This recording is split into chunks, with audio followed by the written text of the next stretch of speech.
Kunlarmi ketdi, tunlarmi ketdi. Hayot to'g'risidagi chatma hissiyotlarim 3-qism. Avtori Mavlon Yasin.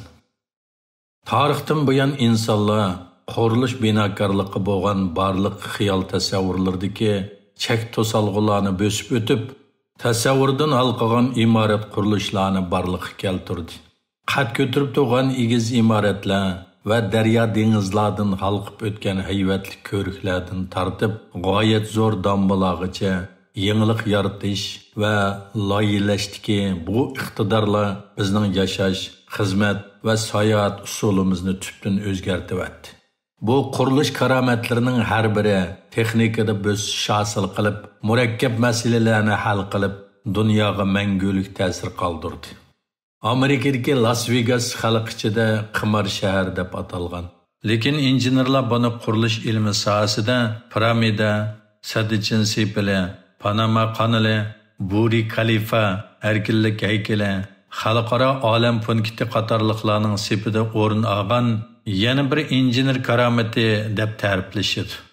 Bu shaharda Misr piramida, Fransiya Eiffel Munari, Italiya Venetsiya, New York erkinlik haykali qatorliqlar bir-birisiga qo'shni bo'lib turgan saltanatli ko'rinishni ko'ramiz. Men bu shaharlarga har yili oz deganda bir qitim boraman. 2000-yili yangi yilda bu shaharni bir necha kun ziyorat qilib, cho'llikning o'ttirisidan kesib o'tgan 15-yuqori suratli yo'lda qaytib kelayotganimda mashinamning chaqi etilib ketdi. Mashinadan tushib, etilib ketgan chaqni qandoq qilib zapas chaq bilan almashtirishni bilmay gangrab tursam, bir kichik tipdagi qora pikap yenimdan taxminan 100 metrcha o'tib to'xtab, kayniga yondirib mening yenimga keldi. Ichidan bir qisqa ishton va osma mayka kiygan, yo'g'on qo'rsiqining tuvini ichilib qolgan, qo'ng'ir rangli qo'yiq saqili, bo'ynini o'rib olgan, odamni sal tamtirtadigan, bo'yi egiz va semiz birisi tushib, mashinamning chaqini almashtirib berdi. Men uningga rahmat aytib, ismi va telefon nomerini so'rasam, u menga kulimsirab, qo'lini asta chayqab, bay deb ketdi. Bu odamning hech qanday tarjima olamanda qolmadi. Lekin bu odamning menga uzatgan yordam qo'li aslimamda mangu o'rin oldi. Barliq uchrashishlarning qanoatlik va xushalnorlik oxirlashishini atayin. Muvofiq vaqtida muvofiq odam bilan uchrashish bir taqdir. Ammo muvofiq bo'lmagan vaqtda muvofiq odam bilan uchrashish bir afsus. Bu odam dengizida ba'zi kishilar zodila sizga tava emas. Lekin har bir uchrashishning o'ziga xos ma'nosi bor. Ba'zi kishilar sizning o'sib yetilishingizga sabab bo'ladi. Ba'zi hikoyalarni faqat yig'ib qalbingizda saqlab qo'yasiz. Hayot aslida parcha-purat va ushaq-tushak ishlarning yig'indisi. Biz o'ylagandek yaxshi bo'lmasimi, biz tasavvur qilgandek nachar emas. Hayotlik yo'lida xatolatsak yoki xato yo'lni tanlab qolsakmi, urib ketishga arzimaydi. Ko'pincha kishilarning xato yo'lni tanlab qolgan ahvolimi oz emas-ku. To'g'ri yo'lda yoki xato yo'lda menib qolayli, biz yanala mushu dunyoda yashashni afzal ko'ramiz-ku. Uyg'urlar yaqinqi zamon tarixida xato yo'lni tanlab kelsimi, biz yanala uyg'urligimizdan mag'rurlanamiz-ku. Hayotning qonuniyatini tekshirib baqsak, bu hayotda biz yoki bir narsaga erishimiz, yo bir narsani o'rganamiz. Shunga siz yaqinlashgan kishilar va siz duch kelgan ishlar hammasi sizga madad berish va yordam qilishni maqsad qilib borliqqa kelgan. Har bir uchrashish, har bir afsusning o'z oldiga xos ma'nosi bor. Qancha ko'p odam bilan uchrashsangiz va orlashsangiz, mushundaq bir qiziqarli haqiqatni bayqaysiz. Sizdan yuqori qatlamdagi kishilar sizni ilhomlantiradi, siz bilan o'xshash qatlamdagi kishilar sizni qadrlaydi. Sizdan tuvan qatlamdagi kishilar sizni zanglik qilishga tirishadi. Sizni o'sh ko'radigan kishilar sizning yaxshiligingizga muhtoj emas. Sizga hasad qiladigan kishilar sizning yaxshi bo'lishingizni xohlamaydi. Sizni so'ymaydigan kishilar sizning yaxshiligingizni ko'rolmaydi. Sizga haqiqiy madad beradigan va yor yo'lak bo'ladigan qudrat bo'lsa, sizning pok imoningiz va mo'l bilim sapoyingiz, yetarlik iqtisodiy asosingiz, har vaqt tizginlayalaydigan hissiyotingiz, tartiblik hayot ritmingiz va yengilmas o'zingiz. Shuning uchun buningdan keyingi hayotingizda iqtidoringizni o'stiring, iqtisodiy asosingizni puxtalang, dunyoni ko'proq ko'ring, vaqtingizni ahamiyatli ishlarga sarf qiling va siz o'zingiz haqiqiy yaxshi ko'radigan odamga aylaning. Oq ko'ngilligingizning o'zi sizning baxtingiz. Chunki sizning ta'lingiz mushu oq ko'nglingizning ichiga yoshiringan. Oq ko'ngil kishilar hamisha xushal yashaydi. Minnatdor kishilarning ro'yi hamisha boy bo'ladi. Meni duo qilib qo'ying desangiz, sizga boy bo'ling yoki mashhur zot bo'ling deb duo qilmayman. Balki sizni orom olsin, xushal bo'lsin, xotirjam bo'lsin, g'am qayg'udan qutulsin, besimsiz va erkin yashasin. Faqat oftobdan boshqa narsa qolmagan taqdirdami xushal bo'lsin deb duo qilaman. Sizni xushal qilgan va beorom qilgan ishlarning hammasi o'tib ketadi. O'tmishga aylanadi. Sizning ichingizga sig'magan, tegiga yetolmagan, bosh oyg'ini topolmagan, unutib ketolmagan, axlat sanduqiga tashlab ishlarning hammasi yuzaki o'tmishga aylanib ketadi. Turmushda har qanday narsani yo'qotib qo'ysangizmi, kayfiyatingizni va ruhiy holatingizni yo'qotib qo'ymang. Kayfiyatingizni yo'qotib qo'ysangiz, diqqatingiz chechiladi va beoromlik sizni ishg'ol qiladi. Shuni esingizda tutingki, sizning kayfiyatingiz o'zingizga tava. Boshqalarning azoblashiga yo'l qo'ymang. O'limdan boshqa hammasi tomosha. Uyg'ur naqshlarındagi bu so'zning falsafaviy ma'nosi intayin cho'nqur. Har qanday kishi va har qanday ish sizning kayfiyatingizning tushishiga sababchi bo'lg'idek qimmati yo'q. Hayot va o'limdan boshqa hammasi arzimas ishlar. Umr bakla qisqa. Afsuslanadigan va pushaymon qiladigan ishlar. Hayotingizning barliq bosqichlarini kontrol qilishiga ruxsat qilmang. Qolgan hayotingizni qadrlang, isrof qilishga yo'l qo'ymang va xushal-xoram yashang. Ota-onangiz siz bilan aloqa qilmaganda, ular hayot bo'lmasligi mumkin. Bolalaringiz sizni ovora qilmaganda, ular cho'ng bo'lib, sizdan ayrilib yiroqlab ketgan bo'lishi mumkin. Hamroyingizdan ayrilganingizda sizni beorom qilgan so'zlari va qilmishlari hamda she'rin tuyulishi mumkin. Do'stlaringiz sizni ovora qilmaganda, oranglarda to'salg'i paydo bo'lgan bo'lishi mumkin. Hayotimizni ko'zitib boqsak, amaliyotda o'zaro ovorchilikda yashaydi ekanmiz.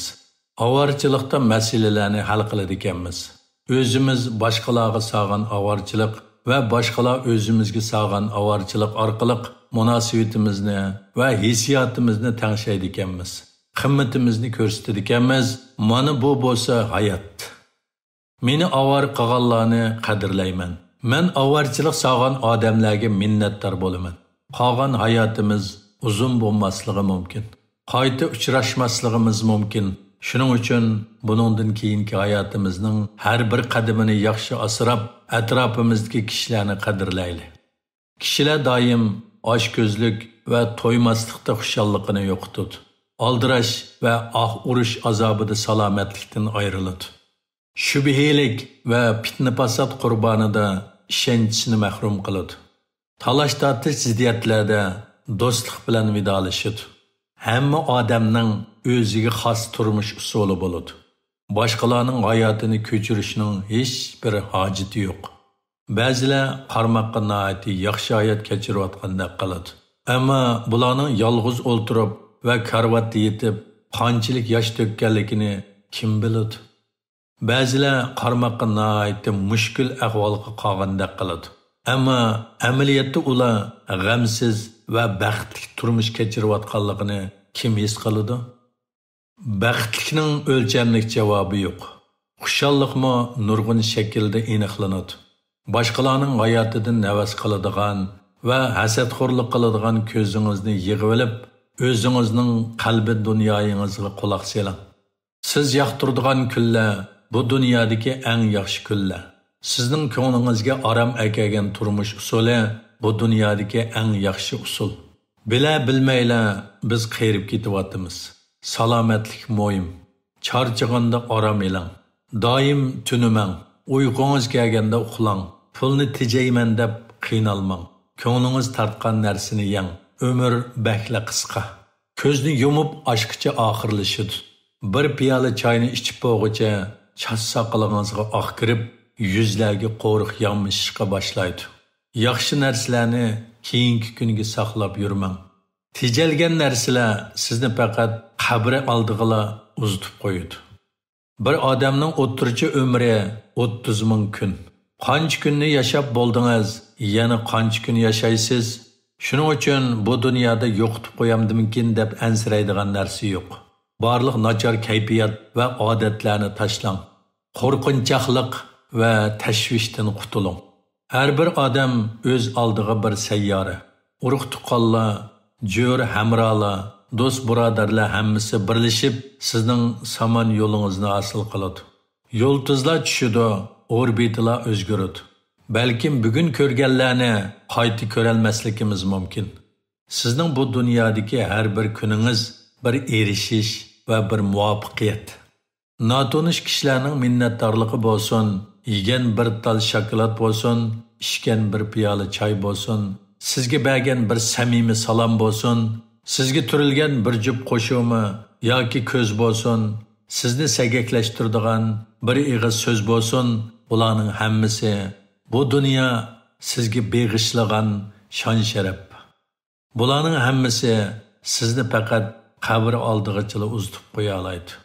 Bir umr pulni tejab kelyapman, lekin qanchalik tejab kelsammi, yanada yetarlik pul yig'olmadim degan tuyg'ulardan ozod bo'lolmadim.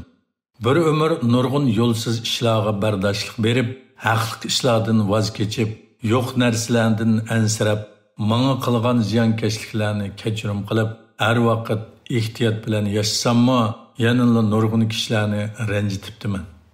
Bir umr o'qib, yezib, tushanchamni oshirib, qanchalik aqlli bo'lsammi, yanada nurg'un ziyon va azoblarga duchor bo'ldim.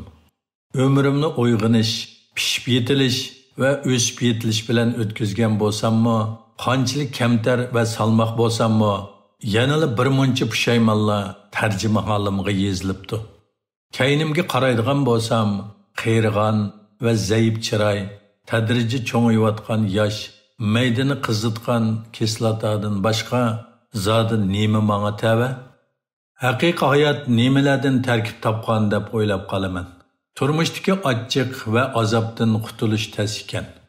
Ammo dal mushu kechirmishlarimiz bizning hayotga tutgan pozitsiyamizni va aql farosatimizni shakllantirdi. Biz bu dunyoga faqat birli qitim kelamiz. 100 yildan keyin sizmi yo'q, menmi yo'q. Hozir yer sharida yashayotgan 8 milliard 236 million odamning hammasi degidek g'oyib bo'ladi. Bir umr jafoliq ishlaymiz, ammo bir tal yangna yoki bir g'ulash yipni ep ketolmaymiz.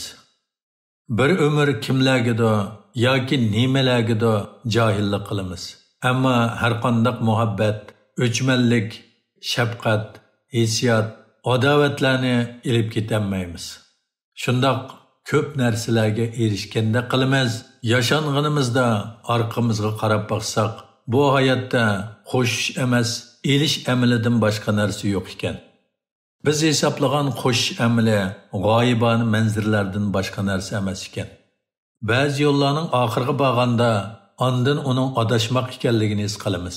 Ba'zi odamlar bilan bak yaqinlashgandan keyin ularning ahmoqum ekanligini bayqaymiz. Hayotdagi eng qiyin ish olg'a ilgirlash emas, balki qanday vaqtda to'rimizni tepib to'xtatishni bilish ekan. Bir odam qilishga tegishlik eng muhim ish o'zining energiyasini to'xtamay to'liqlab va o'zining xushal kayfiyatini yo'qotmaslik ekan. Beshingizga kelgan azob oqibat va barliq nachar ishlarni qaynab ko'yishib yurmang. O'tmishdagi ishlar bilan irmash-chirmash bo'lib ketmang. Navbatdagi ishlarga oldin ola qiyinchilik selvanmang. Kelgusidagi ishlarga benormal faraz qilmang. Ideviy yukni tashlab, o'zingiz biladigan usulda qo'shal yashang. O'zini so'yish azaldan o'zini taraqqiy qildirishning ultishi. O'zimizni so'yganda va o'zimizga ishonganda boshqalarning aloyidligini hurmatlaymiz va o'zimizning kamchiligini e'tirof qilib tuzitamiz. Hammamiz hayotning ma'nosini izlash orqali topamiz. Aniqlama beramiz, to'liqlaymiz va taraqqiy qildiramiz.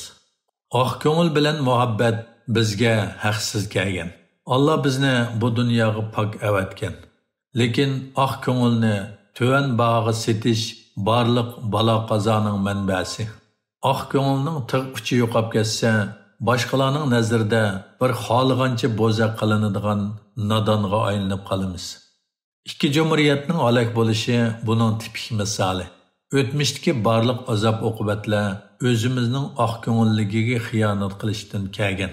Bu hayotning bizga bergan eskartishini xotirimizdan o'chirib o'tmayli. Ömrümni eslab baqsam, bilmayman nimalarnido bir narsalarni saqlab o'tibdiman. Saqlash tabiatning bir qismiga aylanibdi. Bu saqlash ota-bobolarimdan qolganmi yoki kichigimdan Xitoy besimidan va tarbiyasidan o'zimning psixologiyam to'lg'inib ketganlikdanmi yoki taqdirimga aniqlama bergini bo'lmaydigan bir xil qayg'u andishining ta'siriga uchirgan ideya va ideologiyadanmi bilmayman, hozirgacha aniq sabab ko'rsatmayman. Ba'zi ishlarda mag'lub bo'lsammi yoki fursatlarni qo'ldan berib qo'yishimga mushu saqlash muhim sababchi bo'ldi. O'ylab baqsam, yaqin zamonda Uyg'urlarni mag'lubiyatdan boshqa narsa ziyorat qilmaganining muhim bir sababi Uyg'urlar saqlashga bo'lgan xumardan kelib chiqibdi. Saqlash hammamiz odatlangan va oddiy harakatimizga aylangan bu hukmda hayotning bir cho'nqur ma'nosi yoshirilgan.